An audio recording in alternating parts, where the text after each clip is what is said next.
Have you ever deployed hardware on a managed service provider basis? We had 31% of the people out there said yes, and 69% of the people said no. So, Kyle, hopefully that bodes well for your webinar here.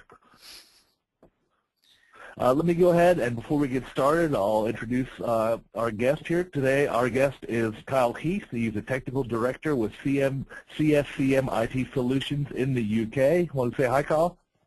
Hi, everybody. Thanks, Scott. Okay. My name is Scott Kalashnikov. I'm the editor of MSP Business Management here, advice site for MSPs. What we're going to do now is we're going to start the webinar. We're going to go ahead and start the webinar here. Feel free to ask questions using the question interface on your GoToMeeting software there. If we don't get to your questions, I'll pass them along to Kyle so he can answer them. And what we'll do as we go along is if anything particularly interesting pops up, I'll ask Kyle, and if not, we'll have a Q&A at the end where we'll just ask Kyle a bunch of questions. So feel free to answer all those questions. This webinar is being recorded. It will be available online at mspbusinessmanagement.com in probably about a week or so. You'll get an email from the GoToMeeting software that will give you the exact URL where you can get that. Okay, Kyle, so what I'm going to do now is I need to hide that poll and turn things over to you. Okay, you are now in charge, sir. And thank you. Go ahead and take it away there, Kyle. Thanks again for coming, everybody. Kyle, it's all yours. Thanks, Scott. Hi, everybody. My name's Kyle Heath from CSCM IT Solutions, and I'm here today to talk to you about offering hardware as a service and how we can integrate and fit that into our managed services businesses. Interesting information straight away there that you've got on the poll. We've got pretty much the majority of you guys haven't put hardware as a service out there. That's quite interesting. It's something that a lot of people will have spoken and discussed about and will have thought maybe they could make that work for their business, maybe they couldn't make that work for their business. And what I want to get the opportunity to show you today is how we've taken that idea and we've made that idea work for our business, and we've made it grow revenue, and we've been able to grow our business. So you can see the first slide I put out there, and I've put in a couple of photograph slides because I think they can illustrate some of the points that we're trying to get to here. We've got Felix there about to jump out of the balloon as the world's highest balloon jump. And we've got the quote there from Ronald Reagan, ex-president of the United States, "The future doesn't belong to the light-hearted." And that's pretty much what we've got to think about as MSPs now. If we continue to run on in the direction that we've been, that's been successful for our businesses, and we continue to go down those lines, how are we going to make sure that we can keep up with the changing pace of technology? In the last 5 years, technology has increased dramatically. We all know now that pretty much every one of us carries around a smartphone. Every one of us has got basically a computer in our pocket. It's not just that we make telephone calls. That's probably the smallest amount of things that we do with our phones now. We're going to use products that allow us to remote control other computers, allow us to talk on social messaging networks with each other.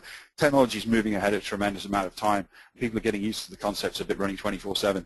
So how are we going to push that out to our clients, and how are we going to keep them satisfied and keep our businesses running?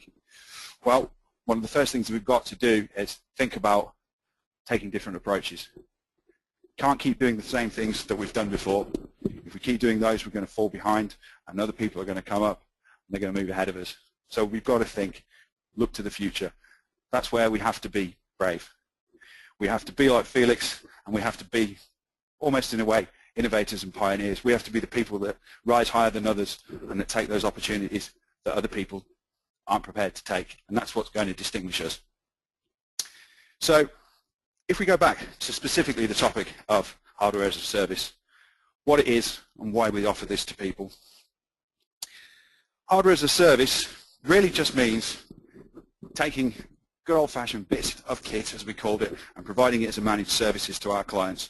So we've taken devices such as routers, firewalls, servers and workstations, and thought, how can we use those pieces of equipment that we would normally have sold on a CapEx to our clients, that they would have paid for once, and we would have taken one revenue margin from, and how can we take those and provide a value service for our clients and also an incoming revenue stream for our business as well.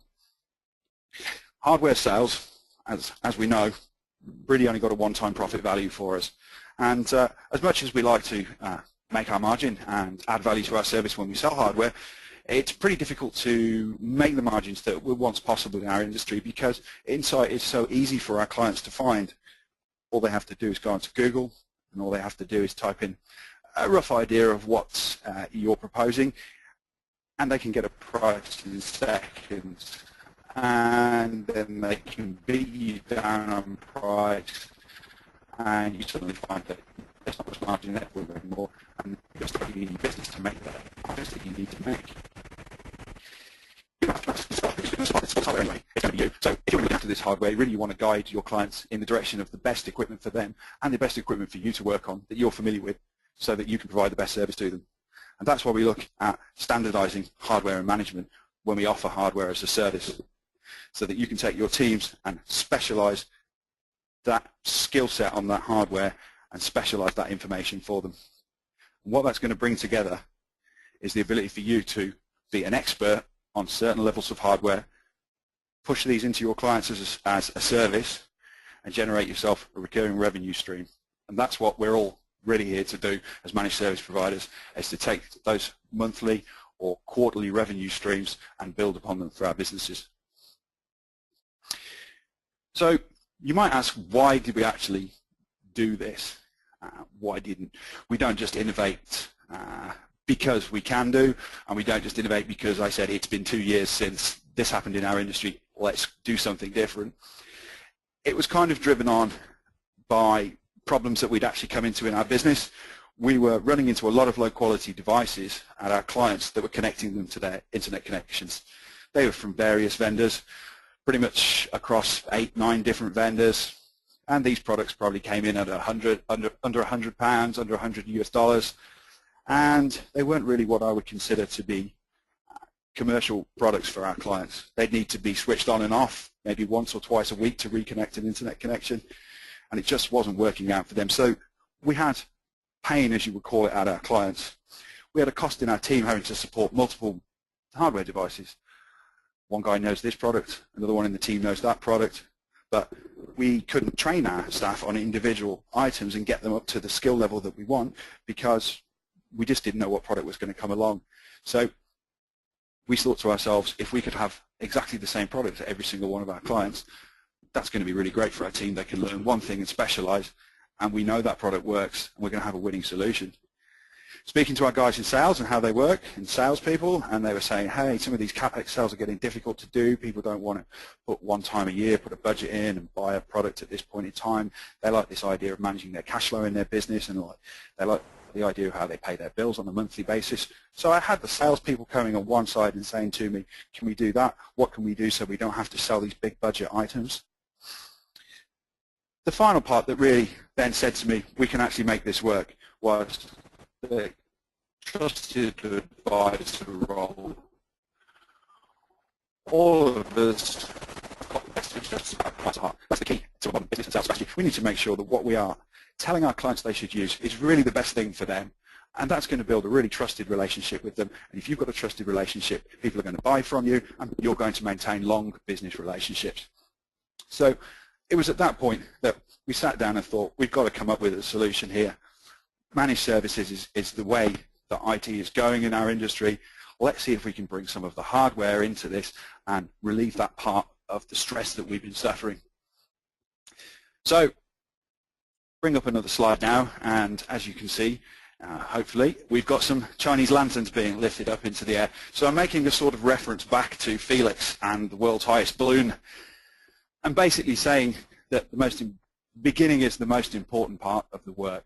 We can't all just launch in and start offering big IBM and HP servers straight off. Those are expensive items. They're not necessarily things that we can afford to put large amounts of money into straight away. So what we've got to think about is how we can start to offer hardware as a service, but without it affecting our core business, and without it affecting our cash flow, and without it putting a risk on our business. So what we decided to do was get started slowly.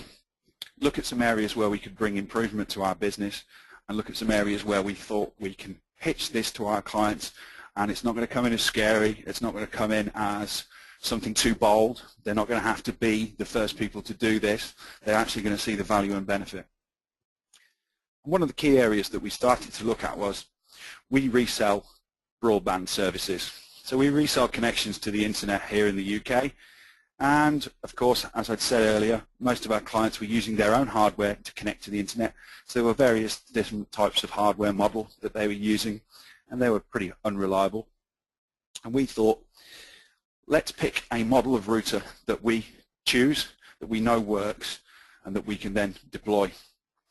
In our case, we decided to go with Cisco as the brand for that, and we decided to pick one of their router models for ADSL. A little bit of a learning curve to get our teams up to speed on those devices, but we knew that if we could put those devices into place, they can be set and forget. They will sit there at the client and they will work. They don't need to be switched on and switched off. They have fantastic interfaces for finding out if there's any faults when you have trouble online, and they were just very, very reliable. So we thought what we would do is offer our broadband service with a router for a fixed monthly fee. So instead of the client paying X amount per month and then using their own hardware, we just put it all together and said, you pay us this amount per month with the router. We come onto site, we install it, get you connected. We then continue on with our broadband, with our device. Any updates to that device we take care of for you. We'll take care of your firewall configuration, which they may not or may have had in the past, and we'll look at that and we'll make that right for their business so we can secure remote connections if they had to connect in ways that perhaps don't meet the best practices, such as clients who've published terminal services straight out to the internet in the past on a public IP address. We would make sure that we could now lock that down to the IP addresses of their branch offices or to their homes to help them. We were able to give them a full solution when it was regard to internet connection. And this started and went really well for us, and take-up was pretty good. People didn't see it as too much extra. We didn't put too much money on the price on a monthly basis. We thought we pitched it where there was value so that it wasn't going too high. People liked the idea of getting some free hardware actually at that point in time. They knew the brand, and they knew that that brand carried with a cachet with it, that it was a premium commercial brand, and they were really interested to have that equipment in their offices and to only have to pay a monthly cost for it, no money up front. So the take-up was pretty good, and we got that out there, and within a year of that service going live, we had moved over pretty much 90% of our client base to managed routers and managed hardware. And our service desk team would tell you if they were here on the line now, that relieved hugely the amount of time that they had to spend troubleshooting faults, restarting routers, and clients were so much happier because they didn't have to do that either. They didn't want their staff on site having to go find the router in the cupboard, switch it on and off, look at lights, all those kind of things that I'm sure everybody here has been through. They didn't have to do that anymore, and they found that to be a real benefit to them. Hey, Kyle. Now, yeah. Yeah, just if I could, we had a question from the audience here from Chris. Okay. He's asking on this question. He's asking if were you running your own broadband platform then? Yes. You were. Okay. However, yeah. Yes, Scott. Go ahead. Sorry. No, sorry. You go ahead. I was going to just interject, Scott, and say that we've done this with clients who aren't on our broadband platform as well. It actually didn't really matter too much. We made it a complimentary service, but we can still sell the value of the hardware as a service and the managed firewall and the updating, even if they use a different provider. Okay, excellent. Yeah, I think just to touch on what you said there, that whole question of becoming a trusted business advisor is something that you see popping up more and more. I'm going to send an article around about that. That was on the MSP site. Okay, go ahead. Sorry, go ahead, Kyle. Continue. Thanks, Scott. So that started to make an advance into the hardware as a service market for us. Sales were happy, tech people were happy, and we were happy as owners of the business that we were starting to see a revenue stream. So we then sat down again and thought, what else could we do?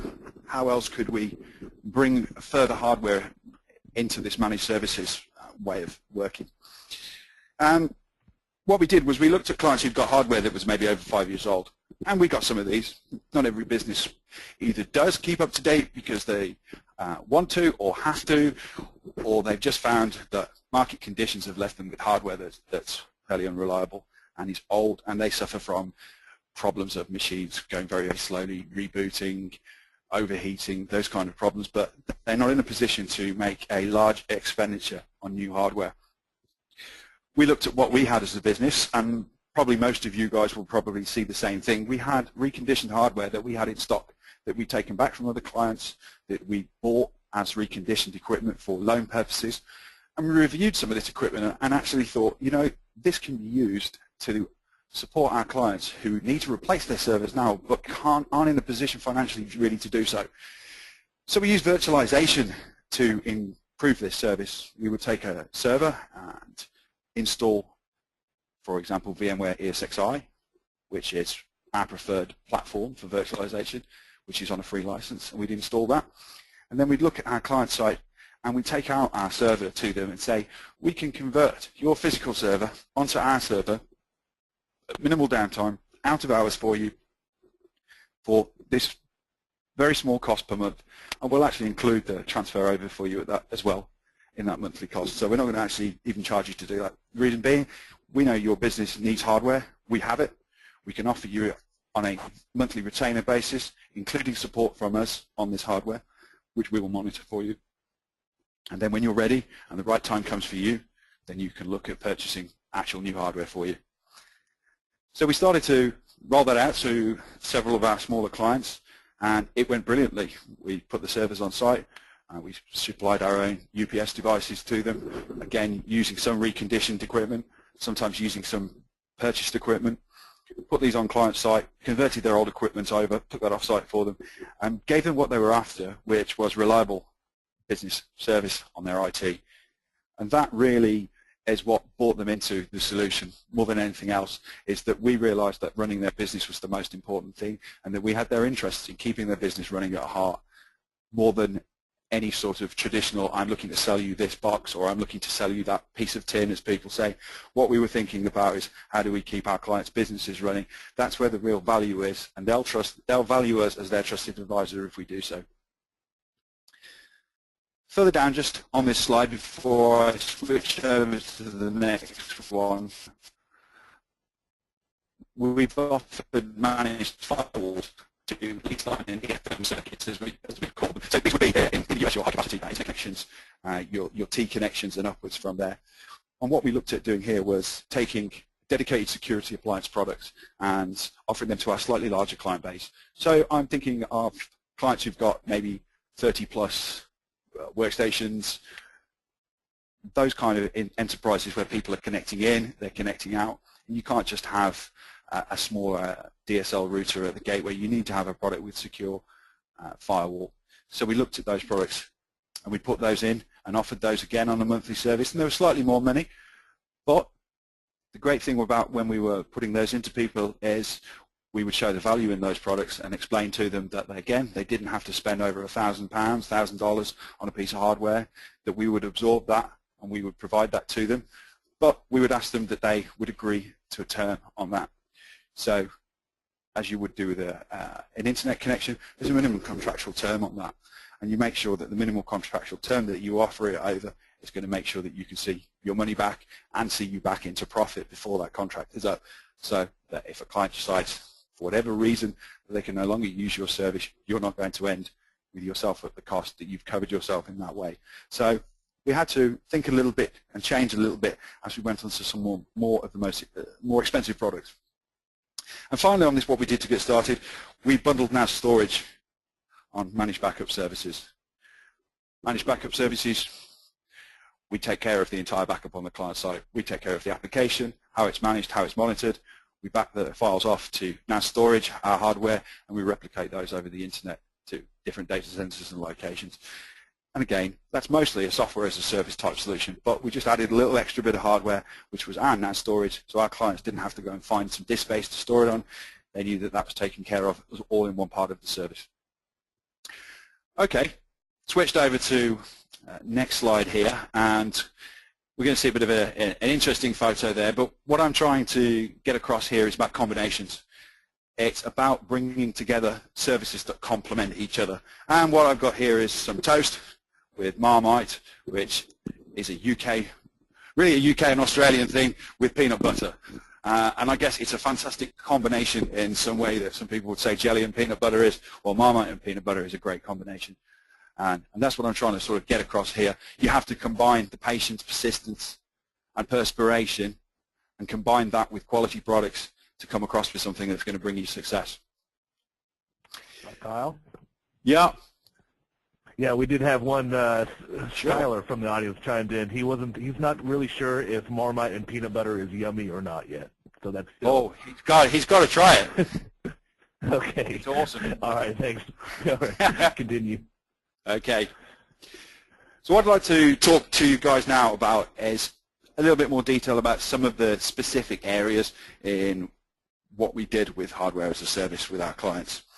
And one of those is managed network services, as we put that name together. What that basically means is client gets one price for their ADSL router and their management. When they need that upgrade, it's free. We sort of talked about that before. They like that. Client buys into that straight away. Where this comes back to us as an MSP is we saw that we can reuse hardware that's coming into our business.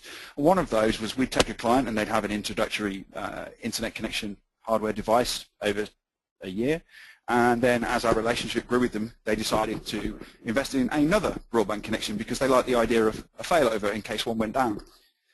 The device that we originally put in didn't support failover, so we said to them, here's our latest device that supports automatic failover.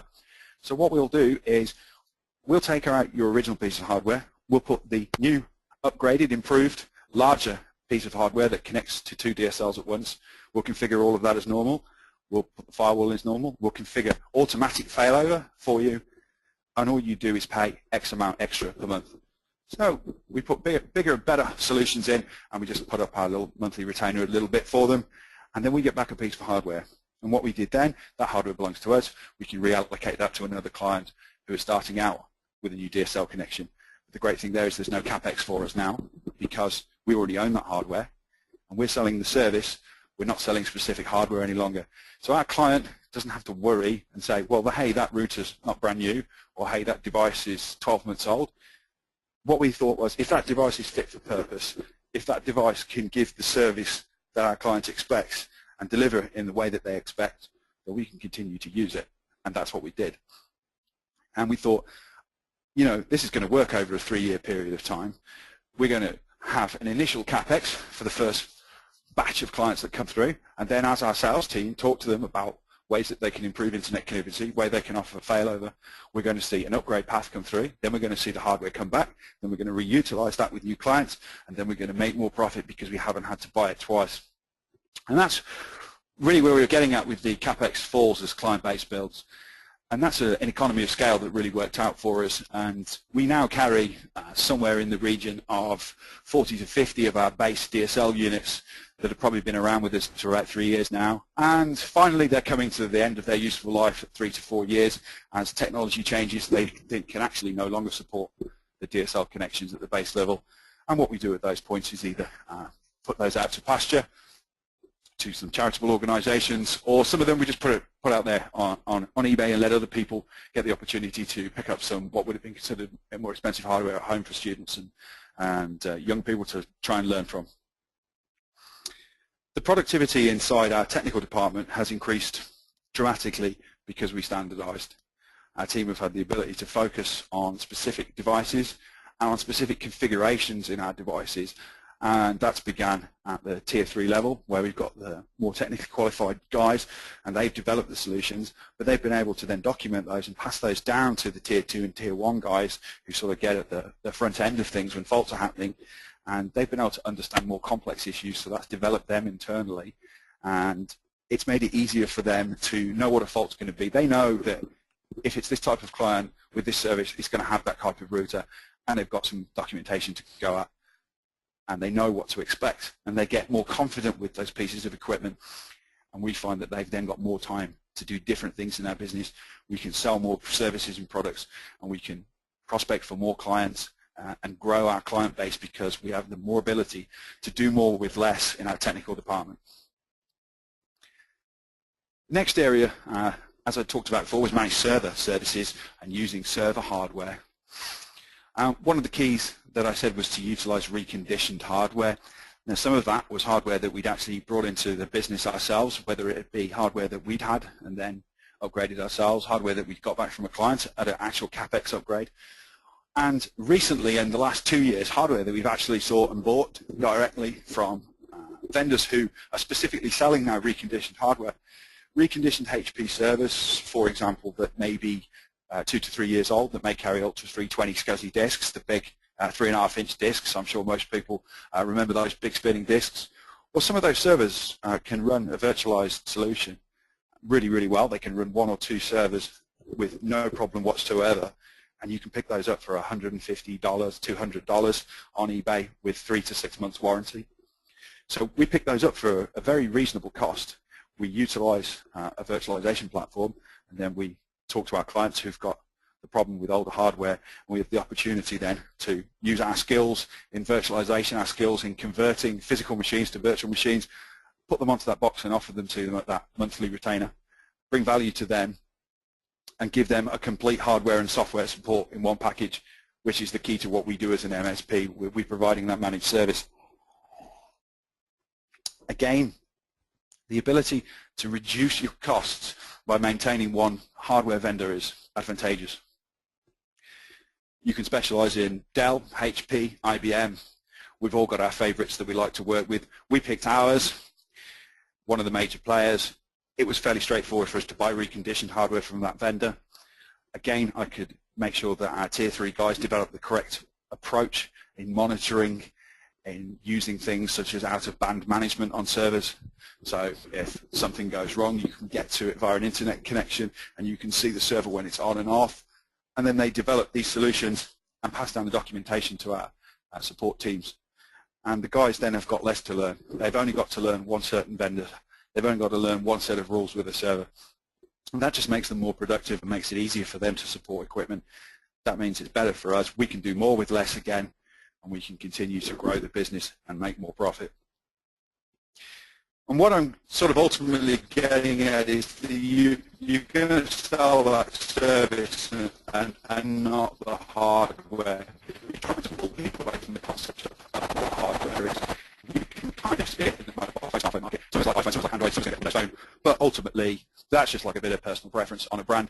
But it's what's being delivered over those that's important. It's the apps. That's really what it is. The hardware is just a vehicle for getting the apps to you, in the same way that when you're shaving, it's really just a vehicle for getting the blade sold to you. And that's what people like Gillette have built their business model on.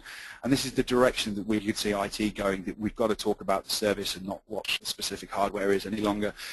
People understand that hardware is reliable. The quality of hardware is just tremendous compared to what it was 10, 12 years ago. Towards the year 2000, you used to deal with blue screens and failing hardware a lot. Hardware is pretty reliable stuff. It doesn't cost a lot of money anymore to put 2 power supplies, extra memory. Put redundancy in your kit doesn't really cost like it used to. So you don't need to push the hardware too much. You need to push what's actually on it and what the services that you're bringing. And finally, to push the one monthly fee model. The IT is a utility concept. We all pay monthly for our TV rental. We all pay monthly for our phones, our smartphones, for our internet connections. We're pretty familiar with the concept of paying on a monthly basis, but in IT we're not. IT was always seen as every 4 years, let's invest X amount of money and then forget about it for 4 years and then do it again. But that cycle's not going to work, because you're going to leave yourself. Your clients are going to get left behind in that gap. And they're also not going to fancy the idea of fronting up big amounts of money every 4 years. That's not real favourite at the moment. Market conditions are slowly coming around for all of us, but they're not really where we want them to be. People like the idea of maintaining cash flow and paying a monthly model. They're open to that idea now. They're used to it, and that's what we need to talk to them about. Managed workstation services. Now, this is probably going to jump out of people as, what's this guy on about? You can't do anything with workstations, are you crazy, etc., etc. But what I just want to do is introduce the idea about this as a concept and just have a think about it. Workstation sales can have low margins. This is kind of getting back to, if you're selling a workstation, you can only make so much money on it, because it's not too difficult to go onto Google and find out how much a workstation costs. It certainly isn't too difficult to go to Dell and buy one. They don't have a lot of margin on them. Not when you're selling them as an MSP. You can't make those volume margins that the big guys can do. So what can we do with a workstation that's a bit different? We can offer Microsoft Office on a per month basis. Now, Microsoft have got with that program pretty recently, Office 365, they're pushing that model really, really heavily. They know that that's the direction that their market's going to have to go. And they do give opportunities for us in MSPs to actually do this ourselves with something that Microsoft have called rental rights for workstations. And you can actually now rent Windows, which was something that could never be done before. If you read the end user license agreement, and some of us techs will have done that, because that's the kind of thing we do, you'll see that you never actually owned anything, and it always belonged to Microsoft, and you were only ever renting anything. All software was like that. Well, it's still like that, but Microsoft now say that you can put Windows on a machine that belongs to you, and you can rent that to your client. And then what you can do is you can offer them other products on top of that using the service provider's license agreement, which basically gives you the ability to provide Microsoft Office, for example, on that hardware, other backup products. Quite a lot of vendors now are in that market. So you can provide your client with a completely rental machine and say to them they no longer have to do a CapEx. They can actually have this machine from you, and they can pay it on a monthly basis. And the chances are, we think, that when you've got that machine set up with all their applications and they're happy with it and it works and it's new and they haven't had to put a big CapEx out, that they're going to stay with that for a long period of time. And if you pitch your pricing right over the life cycle of that machine, 3 years or so, somewhere like that, you're actually going to see significant profit margins increase that you would have made in the original sale. But, and if I could hear you, I'm sure I could hear it coming out there now, that means someone's got to pay for it at the start. And that is a little bit different. So a little bit outside of the scope of where I'm going to talk today, but the ideas are around things like asset finance, things about looking at your finances in your business and saying, hey, can we borrow X amount of money on a finance agreement with this much over this period of time? If we can pay for X amount of these workstations in advance, and then if we can agree a deal with our clients, we're close to doing that, we can actually recoup that and repay off what we've borrowed on the asset finance and see the profit margin over time.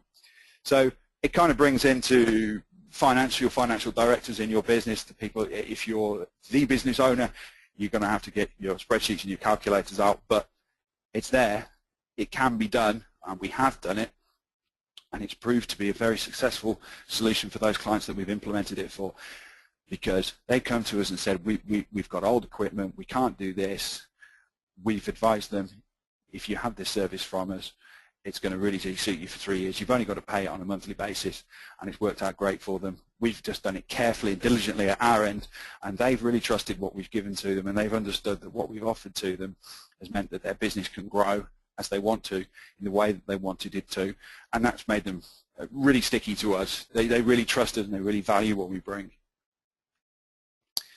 So how do we get it right and make sure we get it right if we decide to do it? If it sounds interesting to you, what have we got to do? Well, we've got to keep one hardware device for one role. And that means finding the right product for the job. So find the right router for your DSL, find the right device for your broadband connection, for your firewall, for your server. Decide whether you're going to go with rack-mounted kit, whether you're going to go with 1U, 2U. Find the one that suits you, that you get the best feature set out of, and stick to it, and pick it and stick to it and stay and standardize it. And that's going to work for you if you do that. You're going to have to monitor. Because you're offering this as a managed service and because it belongs to you, the last thing you can afford to do is have it fail on you. You need to see that coming. You need to be able to show your clients that you can see the equipment that's in their premise. You can show them its uptime over a period of time, that you can see if any faults are occurring, and they do, as we know. Hard drives fail, power supplies go on servers. We need to see those things. So we have to use the right tools and product sets so that we can do that. If you're monitoring and you're watching, it's going to work for you. You're going to succeed. You're not going to be in the dark. offer the whole solution. So look at what your client requirements are and try and add everything in. So they've got a DSL connection, see how that compares to the service that you can offer. Can you offer them a better service? Can you offer them two services? Can you offer them your managed hardware in terms of the router? Can you offer them the server? Look at every area that they've got in their business and how you can bring your solution into that for them. Set it and forget it, I've put down there, which is a sort of throwaway phrase, but it's very true.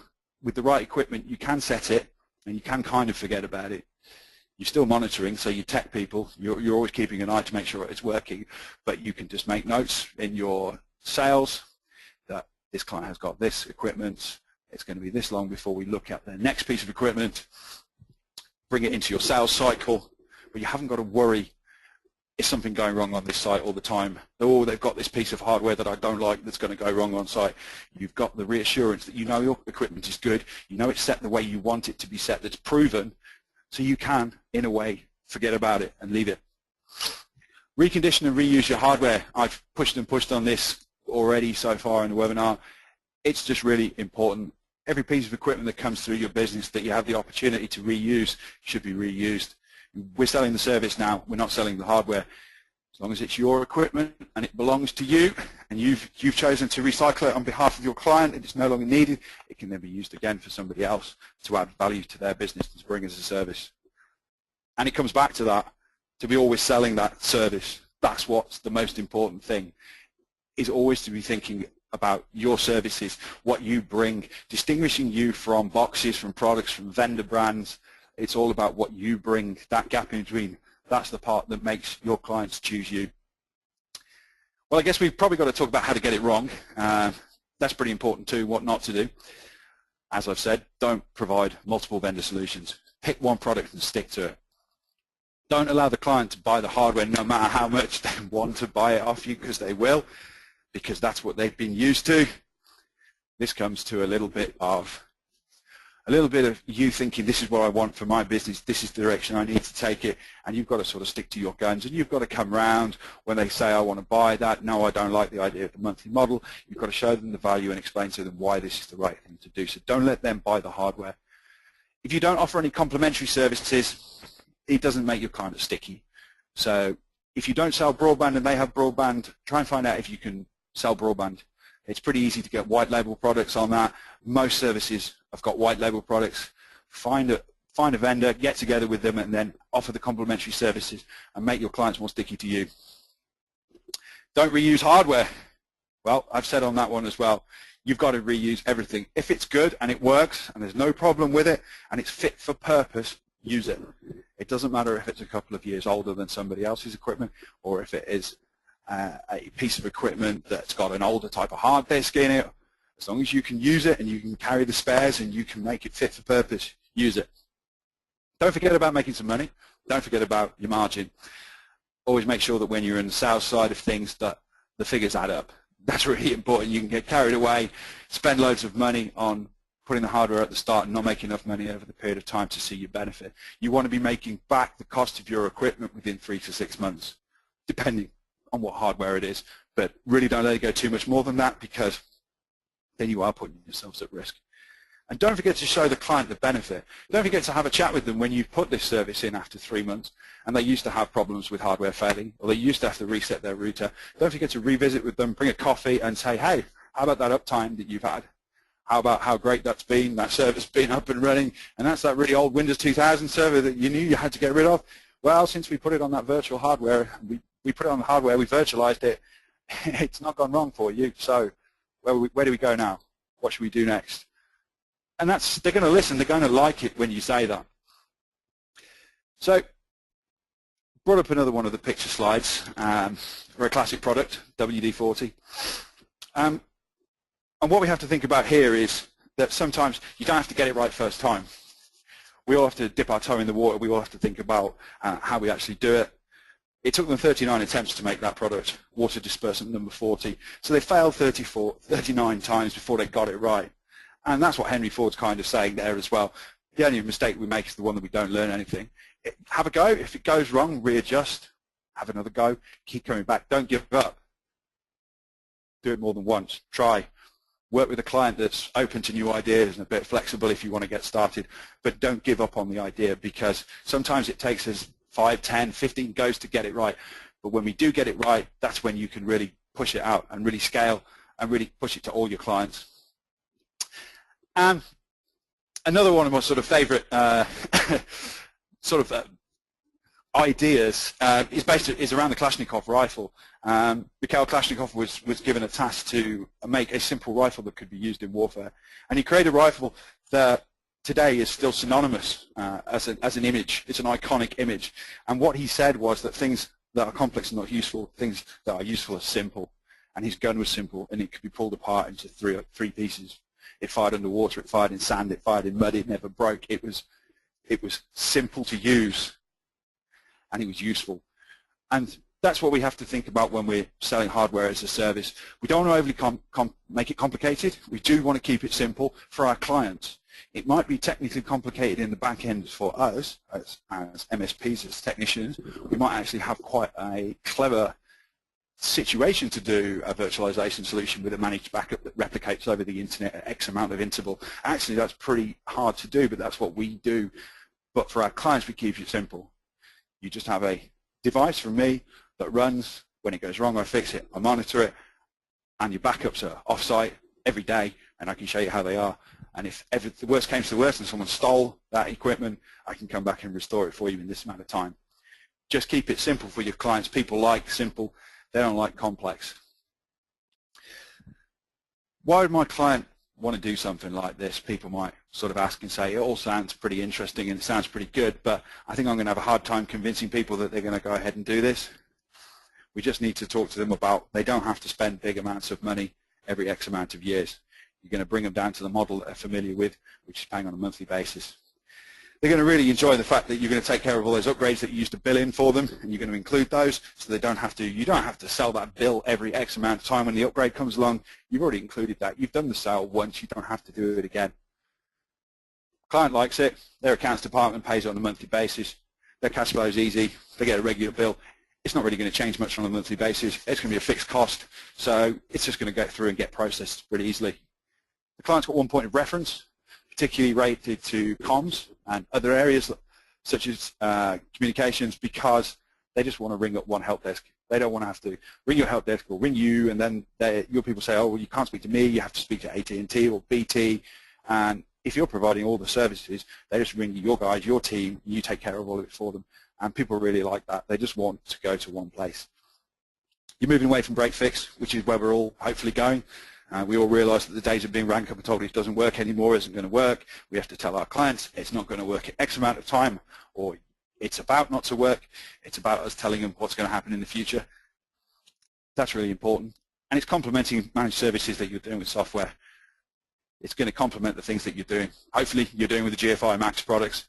It's going to just add to that level of value. If we asked, did we make any money out of this? Yeah, we did. 95% of our clients have got managed route firewall, and I'd say the 5% that haven't are probably the ones that we've just taken on in the last couple of months, and that we'll talk about, and we'll bring in our account management, and we'll talk about it. Revenue stream's been great.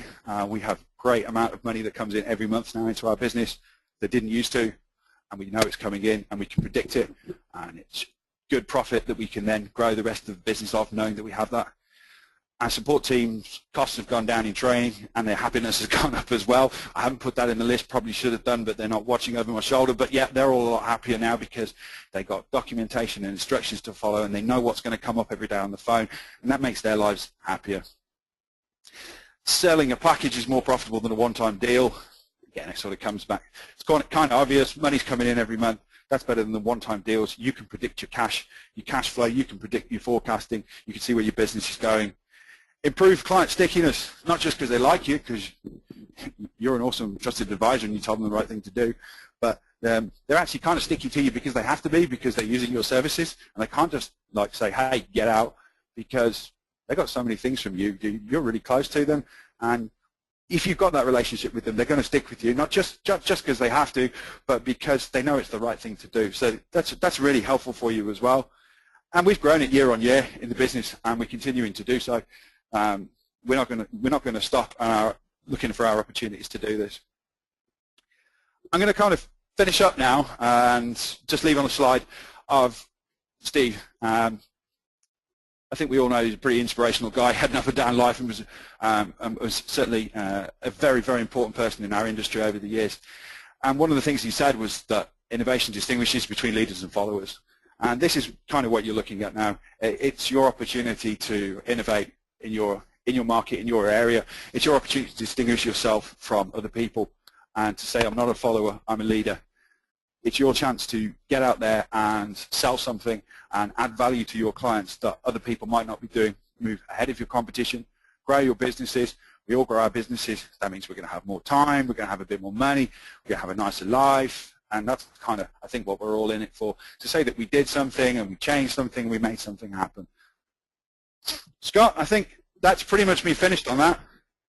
All right, excellent. Thank you very much, Kyle. That was most excellent. Actually, that WD-40, they came up on our pub quiz over here. The WD stands for water displacement.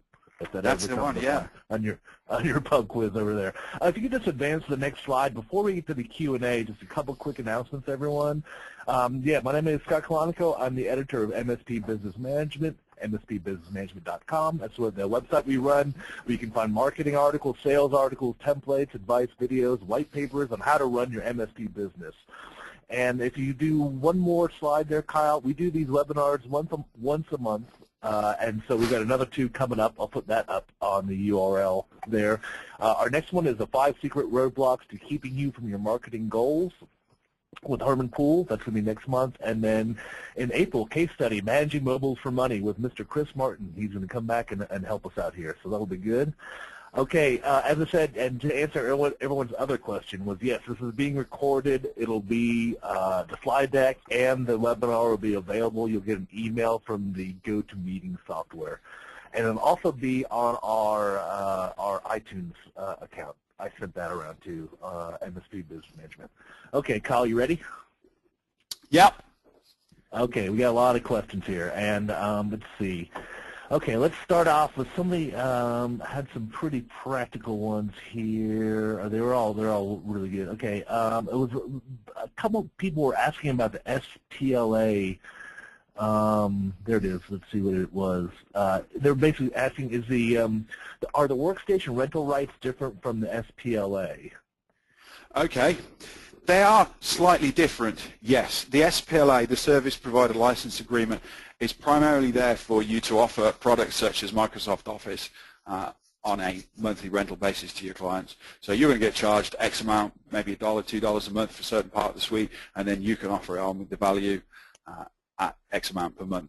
The rental agreements that Microsoft have decided to do on workstations, and these are still pretty new, they've only been around now for about 6 months, are that you're going to be able to put a copy of Windows onto the workstation under their rental agreement, which you can get through your distribution channels, and then be able to actually offer that machine on a rental basis, and you won't be outside the terms of the end user license agreement. So there is a slight difference between the two, and again, with Microsoft, you kind of have to look at their licensing. You have to talk to Microsoft and your distribution partners about how that's going to work.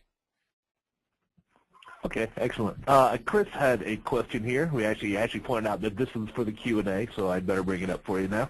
He's asking you, where does the hash service stop and the managed service begin? For example, if a customer is only subscribing to the hash portion, or is hash only offered as an add-in to managed services? How do you handle that? Well, that is a good question, and I think that comes down to how you choose to run the business model yourself. For us, we would only offer hash as part of a managed service. We don't really do much work with clients who don't have a managed services agreement with us. We don't tend to work in that marketplace. So that has to be sort of taken on board. We're looking at long-term strategic partnerships with our clients. We want to keep our clients for 10, 20 years. So that's how we see it working. They're already going to have a managed services agreement with us, and we're actually going to bring extra value to it. So they're going to come to us with the traditional look after my computers and servers for X amount per year, and then we're just going to introduce them to the way IT is moving and the way things are changing and how they can move around. But we're not going to offer it and say, hey, just rent this box from me and that's it. We don't think that would work out. Okay. And Jordy and Graham had a couple of related questions that look like here.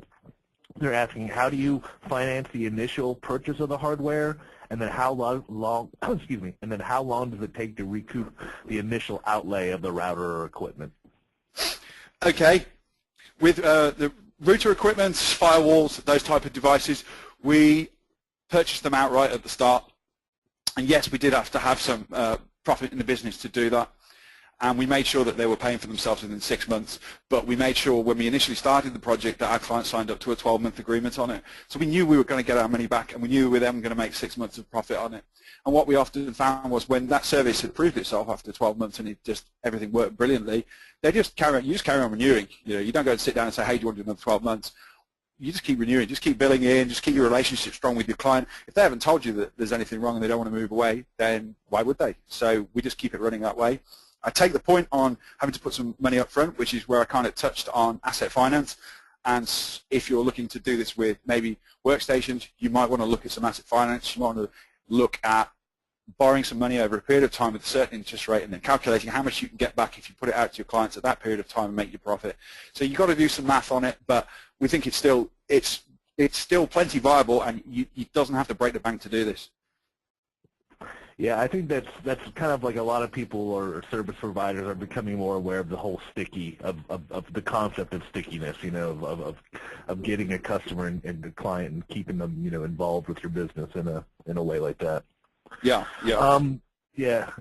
Alex Parsons says, just as a quick note, Marmite and peanut butter is wonderful. So that's for everyone out there who's a doubter about that. Marmite and peanut butter. Okay, Jay, we had a couple questions about worst case scenarios. For example, Jay was asking about what about physical damage, theft of hardware in a HOS scenario that the warranty doesn't cover.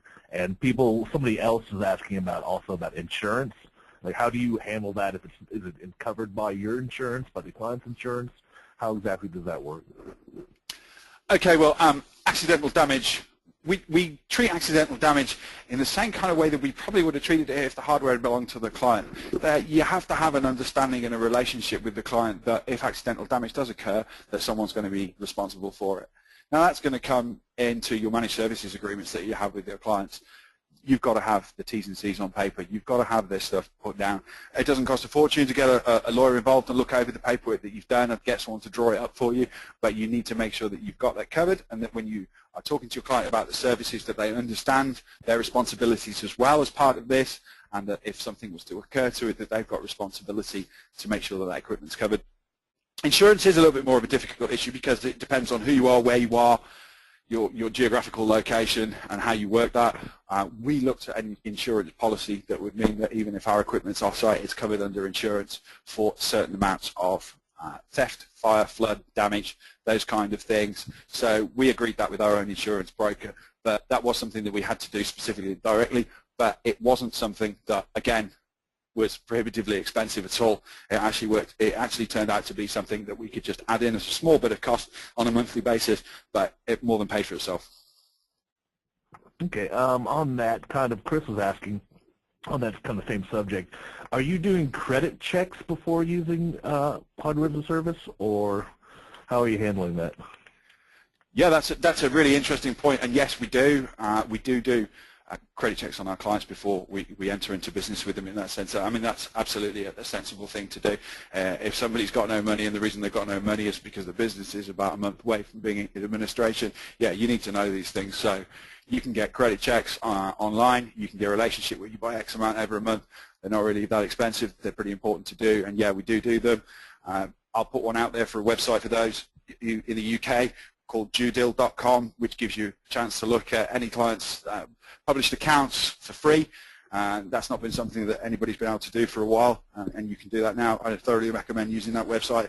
But yeah, you've got to do your own due diligence and make sure that you're prepared. Okay.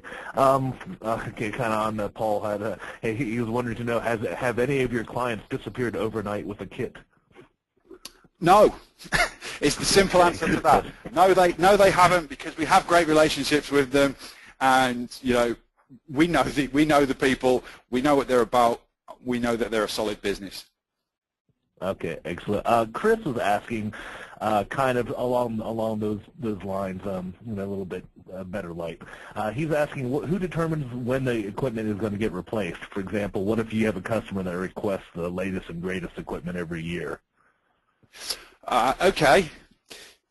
Again, it comes down to offering the services being fit for purpose. So we are proposing a type of solution service to our client, but it's not hardware specific. So usually people want to upgrade hardware when they want to run a CPU that's faster, or they want extra memory, or they want extra feature. If it's a feature set that somebody wants, then yes, we can talk about an upgrade to a feature set, failover ADSL, those kind of things. But as long as the service is fit for purpose, we can run the hardware for the lifespan that we expect it to run for. And with the ADSL routers that we've done, we've run those for a period of 3 to 4 years. We had to change them over the last year because DSL has upgraded in the UK in telephone exchanges, and we were no longer on the right ADSL cards to get the very best speeds. So that was kind of forced upon us, but we felt we'd got the right amount of value and time out of those. And it's just about picking the right hardware vendor for you to choose to use. You know, you can be flexible with certain devices you can swap cards out of, and they're relatively inexpensive to do. So you just have to do a little bit of homework on your side on what equipment you're going to use. Okay, we're going to time for a few more here. Chris was very patient and still around, so I'm going to ask this one for him. He had a couple questions. Do you use an outside credit company for funding? And if not, how do you go about doing it in-house? Majoritively, we've done the funding in-house. We've just managed our finances and recognized where we could reinvest profit on an annual basis and allocated profit from our business on an annual basis to this task, to the managed services hardware aspect of our business. However, we've also looked at asset finance, and as I said, that's probably outside of the scope of this discussion, but it's not too hard to get financial advice on those kind of things and to talk to someone in finance about how you can borrow X amount of money over a period of time, have to pay this much back, and then you can offset that against your potential profit from your sales and work it out that way. Okay.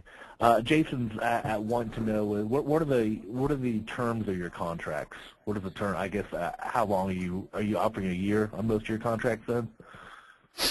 Okay. Well, we started initially, 12 months was pretty much where we started out, and that's pretty much in place for routers and firewall devices like that. But we've been flexible on some of the hardware solutions that we've done where we've utilized existing and reconditioned equipment that we can purchase.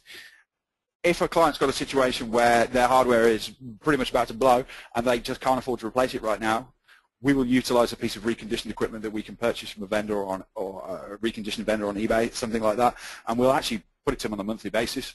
Just say it's rolling on a monthly basis because our capex is very, very low on it. It's not a big risk for us, so we can be pretty flexible. So we've got certain fixed contract terms on equipment that we buy brand new, but if we're using reconditioned equipment or equipment we've already brought back into the business, we can be more flexible and just say, hey, just pay a monthly rolling deal on this until you're ready. Okay. Excellent. Well, I think that's about time for us, Kyle. Hey, if people have questions, can they contact you? What is your, is that okay? Yeah. What's your email address? I'll type it in here for everyone. Okay, it's email for me. Just come through to me, kyle.heath@cscm.co.uk. Okay, so there you go. That's out there for everyone. I want to thank you again. My guest today has been Kyle Heath. Kyle, cscm.co.uk is where you can find more information. His email, kyle.heath@cscm.co.uk. That's out there. Any last thoughts, Kyle? Just thanks, everybody, and I hope some of you guys take this up and really make it work for yourselves. All right, thanks a lot, everyone. Watch your email box for where you'll get the information where you can download, listen to the webinar, listen to it on iTunes. Come to our site, mspbusinessmanagement.com, and be sure to sign up for our webinars for the next couple of months. All right, everyone, thanks a lot. Thanks, Kyle.